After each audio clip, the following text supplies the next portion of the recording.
안녕하세요. 영화 시나리오 작가 나결입니다. 좋은 글 쓰고 계세요? 제가 이제 종강을 해서 조금 자주 찾아뵐 수 있을 것 같아요. 아직은 이제 학생들 학점 내고 있기는 한데요. 그래도 여러분과 함께 마음 여유를 가지고 좀 자주 뵐 수 있을 것 같습니다.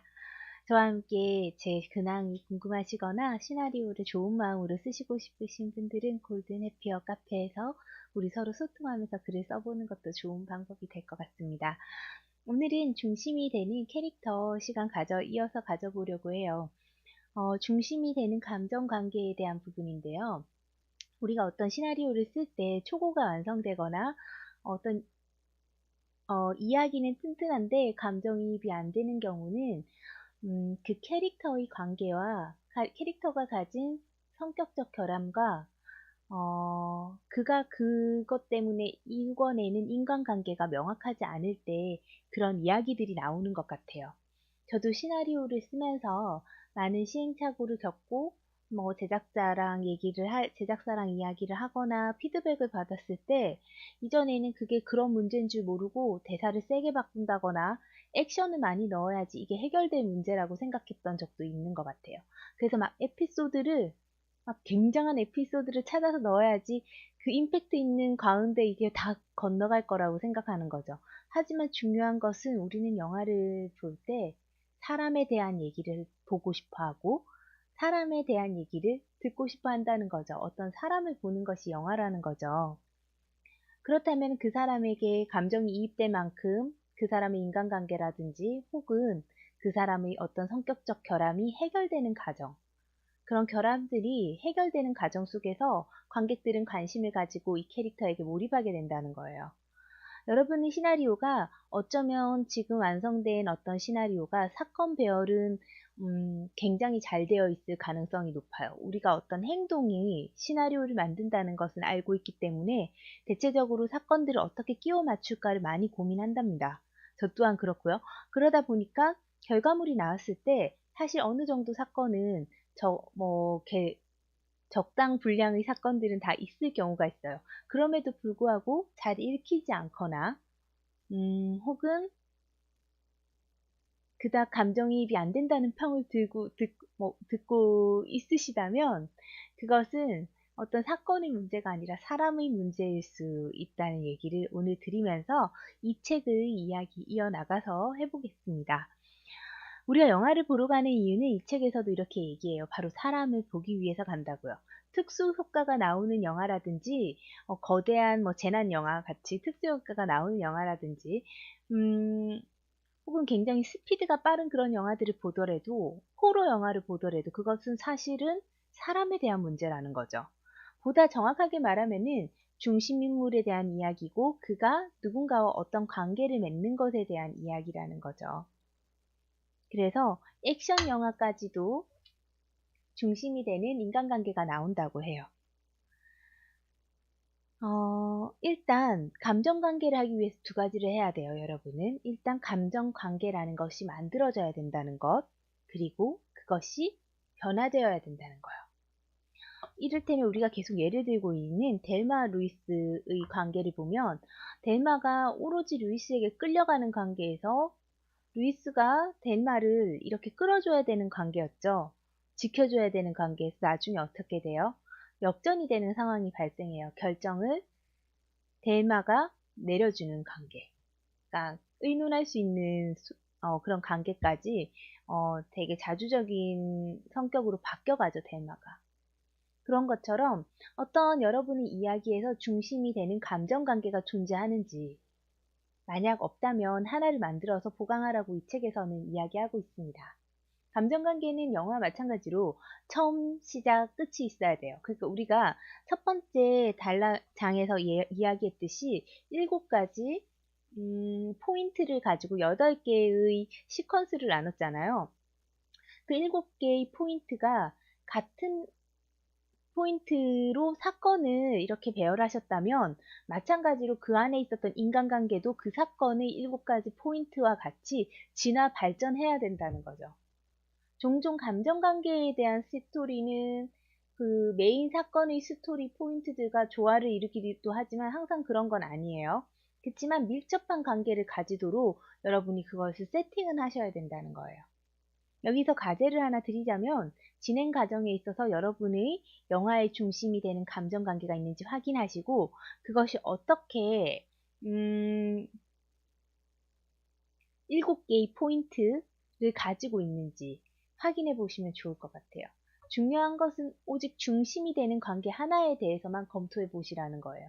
한 번에 모든 관계를 검토하거나 모든 캐릭터와의 관계, 주인공 캐릭터가 등장하는 모든 캐릭터와의 관계에서 7개의 포인트를 가지게 되면 그 이야기는 또한 중심 인물이 누군지 모르는 그런 애매모호한 이야기로 끝날 수가 있기 때문에 여러분이 한번 정확하게 여러분 주인공과 그 중심이 되는 관계의 감정에 대해서 7가지 포인트로 나눠보면 좋겠다라는 생각이 듭니다.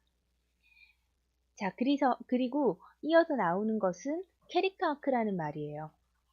캐릭터 아크는 뭐냐면 결점이 고쳐지는 과정, 주인공이 어떻게 변하느냐의 문제는 기분이 안 좋았다가 좋아졌다는 게 아니라 이 캐릭터가 어떤 과정으로 자신의 결점을 고쳐가는가의 문제라는 거죠. 제가 이제 강의를 할 때 항상 하는 말이 주인공이 성격적 결함이 없다면 그 사람은 주인공으로 선택될 이유가 없다는 거예요. 너무나 주인공이라는데 성격적 결함을 넣기를 되게 힘들어 하시는 분들이 있어요. 주인공은 착해야 되는 게 아니고 성격적 결함이라는 건 너무 착한 것도 결함이 될 수 있는 거예요. 사람을 너무 잘 믿는다. 라는 것도 성격적 결함이 될 수 있어요. 근데 뭐냐면 이번 영화에서 여러분이 메인 사건 줄거리와 함께 이 성격적 결함이 그 사건에 이 사람을 빠지게 만들고 헤어나지 못하게 만들고 그가 해결됐을 때 이 사람의 성격적 결함마저도 해결됐을 때만 이 사람이 구원받을 수 있도록 세팅을 하는 그런 성격적 결함을 만드셔야 된다는 거예요.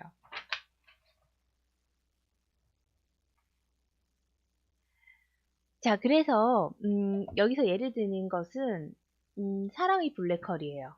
거기 나오는 빌 머레이는 젠체하고 자기밖에 모르는 냉소적인 인물이래요. 그래서 이 영화를 막 이렇게 사랑의 블랙홀에서 막 이런저런 사건들을 겪으면서 친절하고 사랑스러운 인물로 바뀐다는 거죠. 정말로 절망했다가 결국 어떻게 진정한 사랑을 찾을 수 있는지를 이 영화의 메인 스토리를 따라가면서 주인공이 자신의 결점을 고쳐나가는 과정이 어쩌면 영화라는 거예요.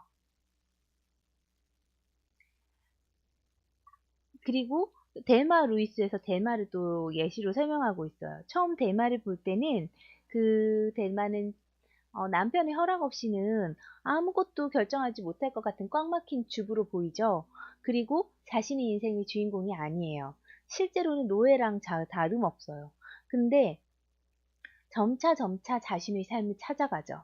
처음에는 루이스와 여행을 떠나면서 그리고 로드하우스에서 정말로 즐겨보겠다고 결심을 하고 그러면서 일이 막 꼬여가요.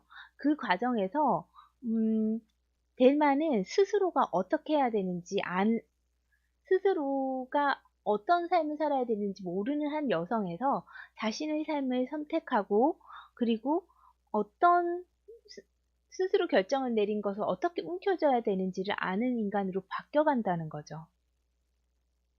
루이스가 깊은 좌절과 절망에 빠져 있을 때 델마는 편의점에서 강도짓을 할 정도로 이야기를 주도권으로 끌고 가는 인물로 바뀐다는 거예요. 그래서 마지막에 남자들에게 둘러싸여 있는 그 환경에서 그 경찰들이 막 오잖아요. 델마는 스스로 죽음을 선택하죠. 시작에서는 자신의 인생의 주인공이 아니었는데 이 하나의 여행 때문에 델마는 자기 인생의 주인이 되는 그런 여성이 됐다는 거예요.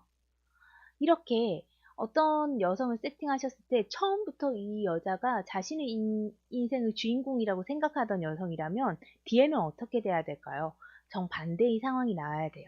그래서 저는 이렇게 말씀드리기를, 이렇게 세팅해 보시기를 권해드려요. 마지막에 어떤 과정에서 변했으면 하는 여러분의 어떤 주인공의 모습이 있다면 그것과 가장 거리가 먼 주인공으로 세팅을 하세요.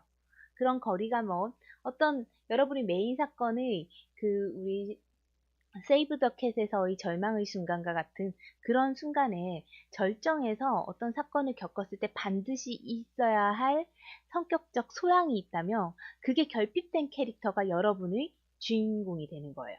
이를테면 비밀번호를 알아내야지 메인 사건의 절정의 순간을 해결할 수 있다면요. 차분하게 비밀번호를 기억을 해야 된다면 그 기억을 잘 못하는 덤벙거림을 가진 주인공으로 세팅하셔야 되고, 이 캐릭터, 비밀번호를 열어야 되는 이 메인 사건의 해결책이, 음, 치밀하게 앞을 계산해야 되는 그런, 앞에 사건들을 계산해야지 어떤 힌트를 얻을 수 있는 그런 문제라면요. 그 절정에서 일어나는 그 사건이요. 우리 주인공은 치밀하지 못해야 되고 감대로 움직이는 인간이어야 되겠죠. 그럼 그 사람이 여기서 이 문제를 해결하지 못하고 절망에 빠졌을 때 생각해요. 아, 내가 너무 덤벙거렸나? 내가 너무 어떻게든 기억하지 않으려고 대충대충 살아왔나? 그 태도가 바뀌면서 이야기는 엔딩으로 가게 되는 거예요. 그게 행복한 엔딩이든 아니든요. 그래서 여러분이 캐릭터도 이런 식으로 변화가 되고 있는지, 소극적인 겁쟁이에서 자신감 있는 캐릭터가 되는지, 뭐, 혹은 그렇게 거창하지 않아도 늦잠 자고 게으른 사람에서 부지런한 사람이 됐다든지, 다른 사람의 말을 귀 기울여 듣지 않는 캐릭터였는데 굉장히 귀 기울여 듣는 캐릭터가 됐다든지요. 여러분이 이렇게, 처음, 중간, 끝, 적어도 7개의 중심 포인트로 8개의 시퀀스로 나눠질 만큼 이, 이 주인공의 변화 과정이 나타나는지를 확인하셔야 된다는 거예요. 캐릭터가 어떤 결점을 가졌는지를 보여줄 만큼 그 본질이 충분히 설명될 만큼 충분한 시간을 가지고 설명을 하셔야 되고요. 그 설명한다는 거는 막 신으로 나눠서 흩어놓으라는 게 아니라 압축적으로 볼 수 있는 하나로 바로 주인공이 어떤 인간인지 표현해 줘라는 거예요. 그래서 감정 이야기와 이 캐릭터의 결점의 문제는 메인 사건과 긴밀하게 연결되어 있고 주인공에게 삶을 부여하는 열쇠가 된다는 거죠. 이게 잘 만들어지면요. 사람들은 여러분의 시나리오를 되게 물 흐르듯이 읽게 될 거예요. 왜냐하면 그 사람에게 빠지게 될 거니까요. 그리고 하나의 팁을 하나 더 드릴게요. 이제 캐릭터를 점검하는 마지막은 주인공이 여러분이 원하는 바를 모두 다 가진 인물이에요. 그러니까 뭐냐면 최고의 배우를 섭외할 수 있는 인물로 세팅이 되어 있나, 우리가 캐스팅할 수 있는 인물로 캐스팅할 수 있는 인물로 세팅되어 있나 여러분이 한번 보시라고 합니다. 이건 뭐냐면 우리가 이를테면 설경구, 제가 이제 소원을 각색했잖아요. 그래서 이를테면 설경구 배우님을 뭐 타겟으로 놓고 그분이 하게끔 고쳐라가 아니라, 그럼 설경구 배우님 정도의 급이 되는 배우님께서 우리나라 영화계에서 그 정도가 되는 배우님, 혹은 내가 이병헌 배우님과 하고 싶다. 이병헌 배우님의 할 만한 시나리오의 주인공이, 내 주인공이 그만한 주인공인가를 보라는 거예요. 그를 위해서 존재하는 글이 아니라 그런 배우들이, 우리가 생각하는 투자를 이끌어내는 배우님들이, 이거는 내가 한번 해보고 싶은데? 이런 생각이 드는 캐릭터로 적혀 있는지, 스타 배우가 연기하고 싶어 하는 부분을 쓰는 것이 굉장히 중요하다고 마지막으로 점검해 보라고 합니다.